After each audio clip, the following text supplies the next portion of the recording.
Welcome to the Living the Dream podcast with Curveball. If you believe, you can achieve.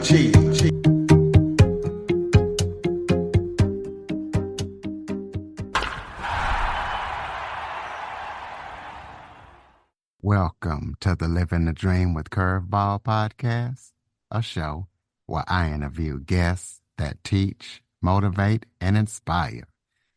Today, we're going to be talking about addiction recovery and personal finance, as I am joined by Dave Ramsey, endorsed personal finance coach and addiction recovery specialist, Logan Hufford.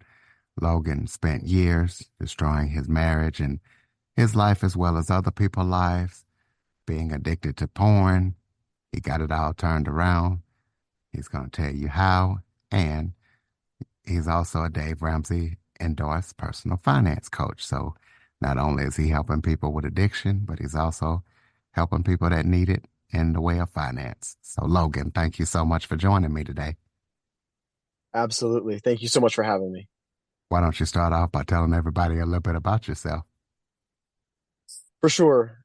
So as you shared in that open, I went from an addiction to pornography as a kid to really an addiction to the high that came from any attention or stimulation related to sexual interactions. And that might sound kind of nebulous, but I mean, it was an all-encompassing thing. It started with porn, but then it went to interactions with women, and it got to the point where shortly before I got married, so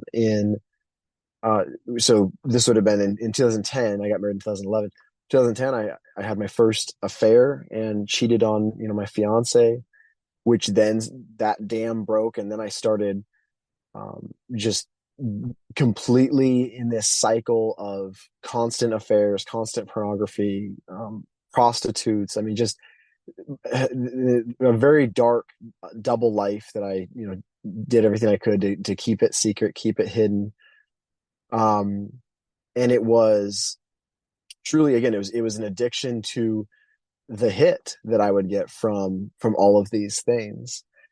And it wasn't until I met some men, and I'll tell you right now, this is tricky because I'm doing my best to to give like the super aerial view of all this, right?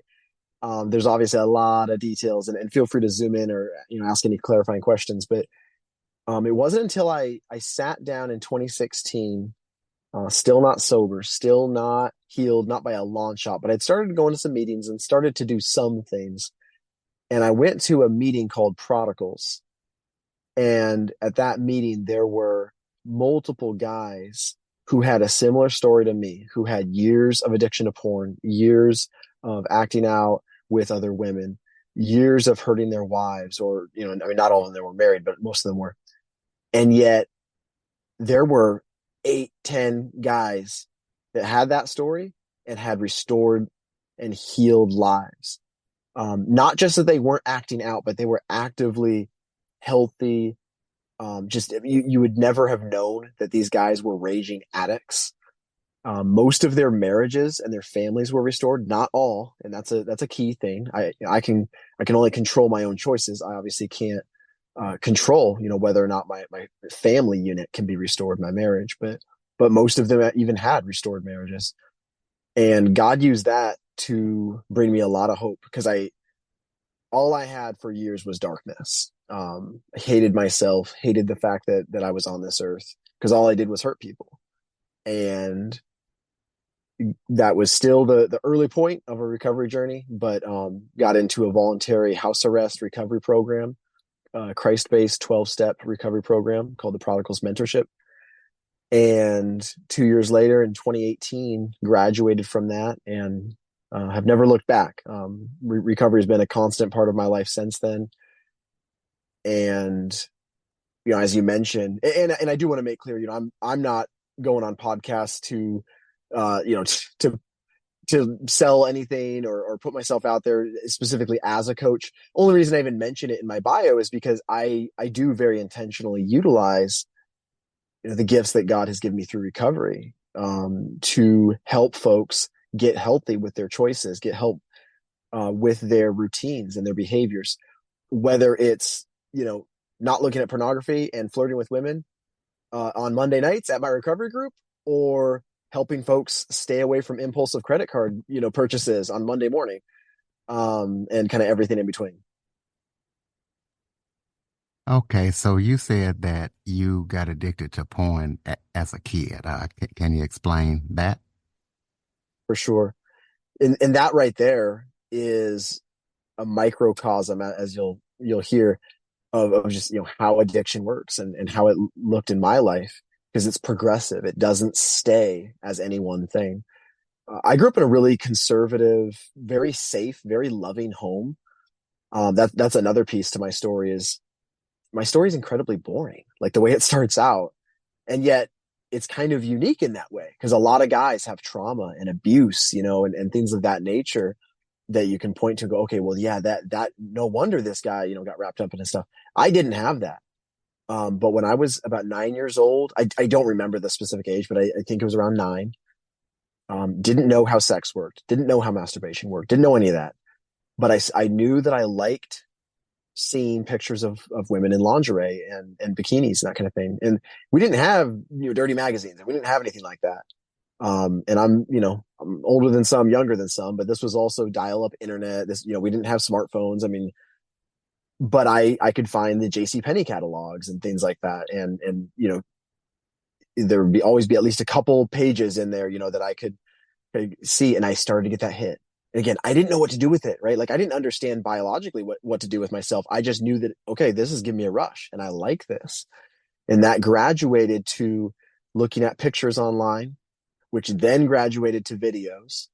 By that time, I had learned about masturbation. And so then it was this whole other layer.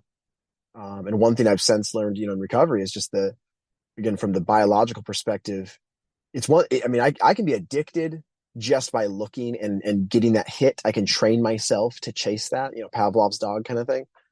But once I introduce sex and or masturbation, then it's a whole other level, because now my body is literally, it's a glue, essentially. That's what's happening. It's psychological glue. And I'm training my brain. This feels good. This is something I should continue chasing. And eventually, whatever I'm looking at right now, whatever's stimulating me right now, that's not going to keep doing it. I'm going to need to chase something dirtier, something worse, something more. And it manifests differently in different guys, but it never stays the exact same. There's a saying, and I'll probably butcher it, but addiction will take me further than I want to go, for longer than I want to be there, and hurt more people than I ever thought it would, or something to that nature. It's absolutely true. I go in looking for one thing, and before I know it, I'm in this cave. And I always emphasize, I got myself into that cave. I took the steps to get myself there. Nobody put me there. But that also doesn't change the fact that at one point, eventually, I was in a cave and literally, like, I don't know how to get out of here. And that's a tricky balance, because addiction, if people are at all familiar with anything from recovery, a lot of people have heard the phrase, like, I'm powerless to stop. I'm powerless to control. And that can very easily sound like, okay, so it's not my fault. And I've heard people say things of that nature, when they're, they're kind of, they're not a fan of recovery. They're not a fan of 12 step, or, man, addiction. Okay. It's one thing if you're addicted to heroin, but you can't be addicted to something like that. It's like, no, absolutely. I can become addicted to anything.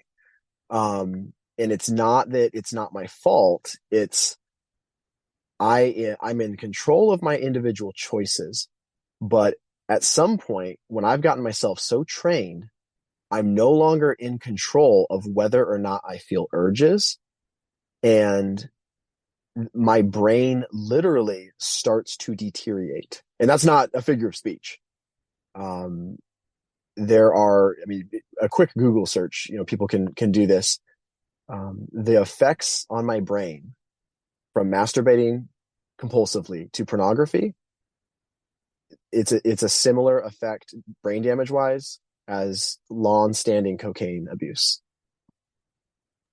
And that started with me as about a 9-year-old kid.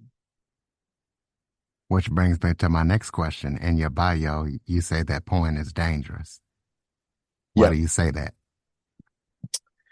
Well, there's a few different angles, that I could come from here. So, I mean, on one hand, I'm a Christian. I believe in Jesus Christ, and I believe in the Bible.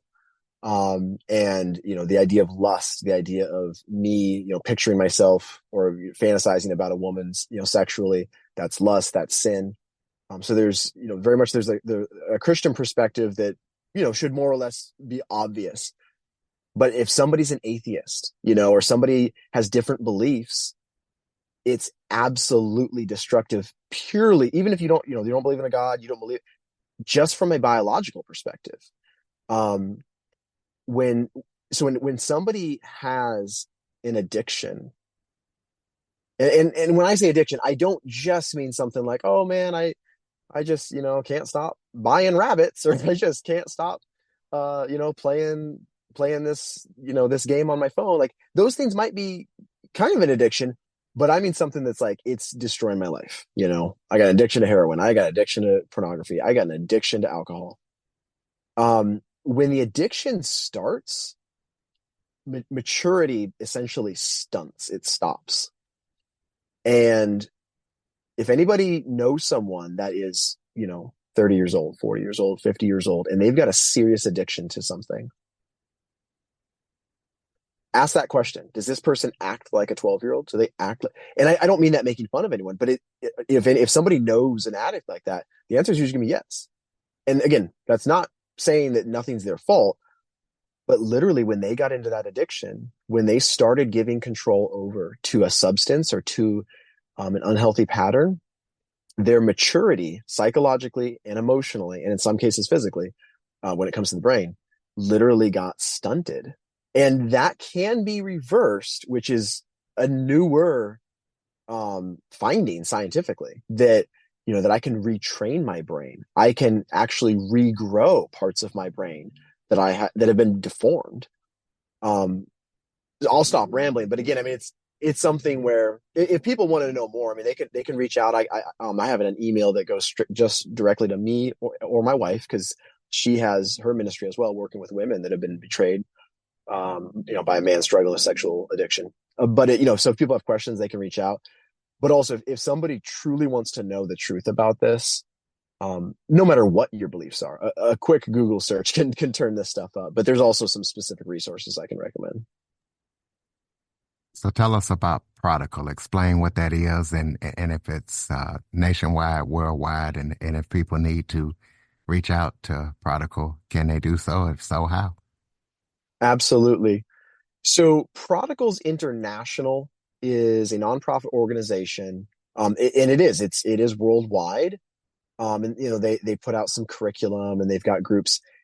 Now, that organization, the meeting that I lead on Monday nights, and there's another meeting in Anchorage, which is an hour south of where I live, up here in Alaska. We are part of Prodigals International, and we use their curriculum in our mentorship program, that kind of thing. But the groups are pretty decentralized. So one thing I've learned about recovery is every group, every meeting, it's only as strong as the people in it and the people leading it. So what I don't want to do is to say, hey, if you are living in any city on earth, if you can find a prodigals meeting, I promise you, you will find healthy people there and you will find healing. I'm not going to promise that, because I don't know. There's maybe a meeting in, I'm just making this up, but if there's some random meeting in Orlando and it's led by a guy that's got, 2 months of sobriety, who's doing his best, but I don't know what you would find. I can speak to what you would find here in Alaska, and I can speak to what you would find if you connect, with someone that has some serious healing. Again, I'm not going to pretend like I'm going to be able to, fix anyone. I can't do that. But I'm definitely available as a resource if somebody has questions, if they want to get pointed in the right direction. So again, I'll make sure my email is there. You can put it in the show notes. And while I don't have a network of, okay, there's 20 different meetings in all these different cities, and they're all incredible. I don't have that. But I've also connected with men who have serious healing, serious recovery in this area, who do live in multiple states, across the U.S. We're talking a handful of states, but at the same time, I mean, there are quite a few areas where there are men that have victory in this area. And in terms of like what Prodigals is, um, again, the groups are fairly decentralized, but they're all going to be they are faith based. So I mean, they are centered around a faith in Jesus Christ. Somebody doesn't have to be a Christian to attend a group. But the way I always put it is, you're going to hear a lot about God. You're going to hear a lot about Jesus. You don't have to be a Christian to come, but you're going to hear a lot about him. But it's a beautiful marriage of science and how my brain works, how my body works, how I can biologically retrain myself mixed with faith. It's not one or the other, that's a whole other conversation we could spend an hour on, but it's a really, really common thing when people are focused on addiction and addiction recovery, is there tend to be this look is like, okay, well, you either, if you're a Christian or if you're faith-based, you just need to pray more, read your Bible more, go to more Bible studies, talk to more pastors.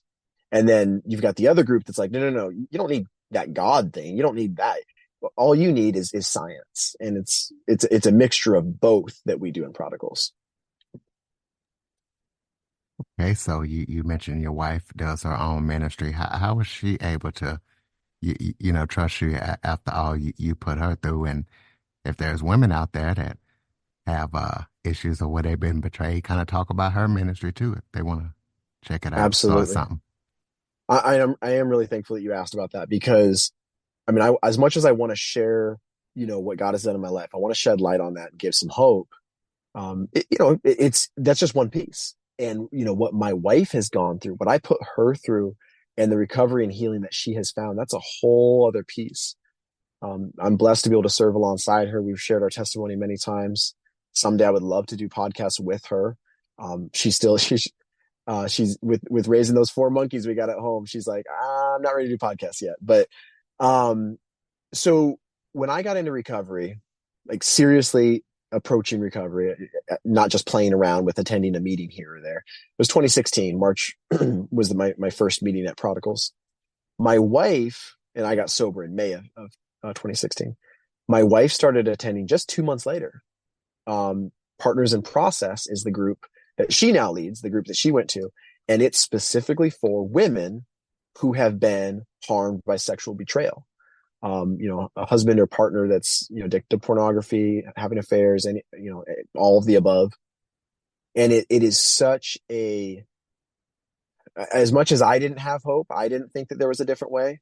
The exact same thing is felt by a woman, who's hurt by that. We just don't talk about this stuff.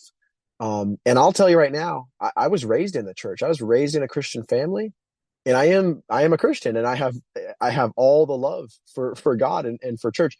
And yet the way that a lot of times faith-based people approach this is jacked up, and it's not just, from religious folks, but there's a common bit of advice that'll get put out there is like, okay, well, you need to just love your husband more, and you better not get divorced because divorce is wrong. And, just be a better wife, and, just make sure that he has no reason to cheat on you, which is absolutely garbage advice. And I understand the logic, but it's so wrong. I never cheated on my wife because she wasn't good enough. I never cheated on her because she wasn't a good wife. She was an incredible wife, a gorgeous wife, worked her butt off. And yet I had already trained myself before I ever met her to chase after this stuff. So in her recovery, she learned what she was in control of. She learned, number one, my addiction was not because of her, for better or for worse. It was not because of her. And also that she couldn't, that codependency is a big thing that they work on too, is that, she can't fix me. But one of the biggest pieces I always put out there when it comes to her story is, and I'm going backwards a little bit, but in 2015, she gave me an ultimatum. I had had another affair after countless affairs. And she said, if you do not make serious change, if you don't get serious help, I'm gone. And so are the kids. We already had 3 boys. She was pregnant with our fourth. And I knew that she meant that because she doesn't give cheap talk. And that scared me. I did not want to lose my family.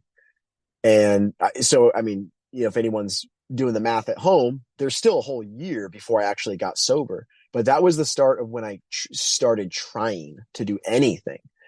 And I always point out, my wife, the incredible thing that she did wasn't that she stayed with me. It wasn't that she was loyal. That wasn't the incredible thing. She had every right to divorce me. Even as a Christian, it was like the Bible's clear on that. I was sexually unfaithful multiple times. She could have divorced me, had every right to. The incredible thing was that she had the courage to stand up to her abuser and say, Logan, I can't control if you keep hurting me, but if you do keep hurting me, I can control how I respond. And how I will respond now will be different than how I responded before. Now I will leave you if you do this again. And I'd never had anyone, look me in the face and say anything like that, let alone my wife. So that was the first step for both of us, to have a new way of doing things. And again, as I say, this is our life's work. This is her life's work. So now she, mentors women one-on-one and in a group, helping them through that betrayal trauma and helping them focus on what they can do to heal, things that they shouldn't necessarily be focused on, that kind of staying away from the bad advice, and just helping women be healthy.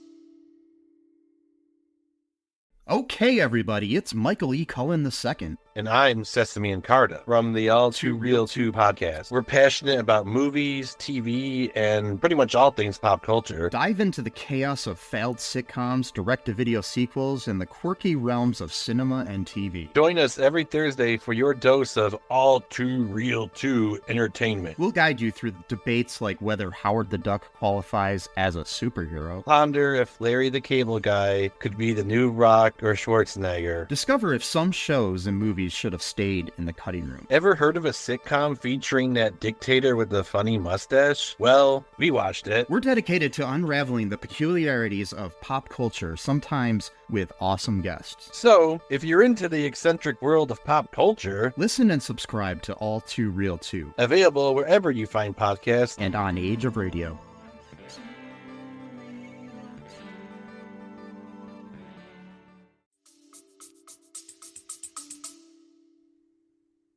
Okay, so you're a Dave Ramsey endorsed financial coach. So tell us how you got that and just, quickly what you do to help people as far as finance. Sure. So I've been doing that for a little over 3 years now, about 3.5 years. And it's even in my Dave Ramsey bio. It's like, I am not a finance nerd. I'm not somebody that has, all the expertise on all the best budgets in the world. And I'm going to teach you all the tips and tricks. I do have a background in some financial stuff, is on the other side, on the debt side, helping folks get into debt basically. But I do have a background, working with folks around credit and finance, but it's recovery that absolutely made this an obvious choice. It was okay. At this point, it had been like 4.5, 5 years that I'd been active in recovery. And when the idea of coaching people around finances, okay, well, I've never even thought about that, but I've been doing that for the last several years with men in this area. Why not help them make healthier choices when it comes to their finances?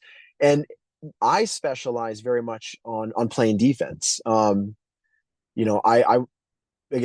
other coaches that are going to have probably better ideas on the best app or the best, spreadsheet and how to, but, I always make it very clear to folks, what I do know is human behavior. And I know what it takes to build good habits. I know what it takes to change unhealthy habits, unhealthy behavior, and unhealthy mindsets.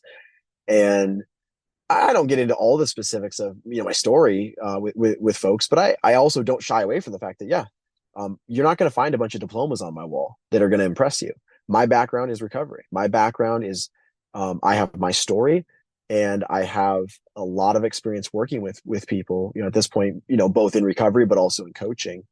Which also means that I'm not going to be everyone's first choice. I'm not going to be for everyone, because if you're going to work with me, again, I recognize not everyone is an addict to spending, but I'm going to approach it from a similar angle of, okay, what do we need to work on? What do we need to take ownership of? What things do we need to stop doing? What things do we need to do differently? And there's a lot of accountability. Tell us about any current or upcoming projects that you're working on that people need to know about. Well, I'm going to have a really boring answer because I don't have anything super specific regarding that. To be honest, this is my project right now is, just getting on podcasts and just trying to shed some light on this. There are podcasts that talk about sexual addiction recovery. There are resources out there, but they're few and far between. And I'm going to tell you right now, and again, this is not, what I'm about to say is not necessarily it's not for Christians. It's not for religious people. It's for humans. Most men struggle with this on some level. They're not all hiring prostitutes. They're not all having affairs, but most men struggle with this issue on some level. I mean, depending on what kind of numbers you look at and how you define struggle, it's anywhere from 6 to 8 out of 10 men. So that it's more than half, and it's maybe 3/4 or more. And yet the amount of resources, the amount of podcasts that have really deep and intensive material on this, pales in comparison to how big the problem is. And so right now my project is just, getting out there and shouting from the rooftops that, hey, there is a different way. There's a better way. I didn't think there was, but God showed that to me, back in 2016. God showed that to me. And so if I can show this to one guy that, hey, there's a way out of that cave, then, that's my mission right now. Okay, throw out your contact info so people can get in touch with you if they would like to. Absolutely. So right now, to be honest, I mean, the only contact, again, I'm not here selling, a book or a course or anything like that. I want to make myself, I am, making myself available if somebody truly wants to contact, but that's not necessarily the purpose, right? Is to get people to hire me for anything. But I'll give you my email. If people do want to, contact myself, or again, if a woman wants to contact Carrie, this is specifically an email that just goes to me and my wife. So you can put in the show notes, but it's prodigalsinfo, all one word, at creeksideak.com. And I know it's kind of a mouthful, but again, I'll make sure you have that so you can put in the show notes, and folks can email us if they have a question or want to connect with a group, or, possibly there's a group in their area. All right, close us out with some final thoughts. Maybe if there was something I forgot to talk about that you would like to touch on, or just any final thoughts you have for the listeners.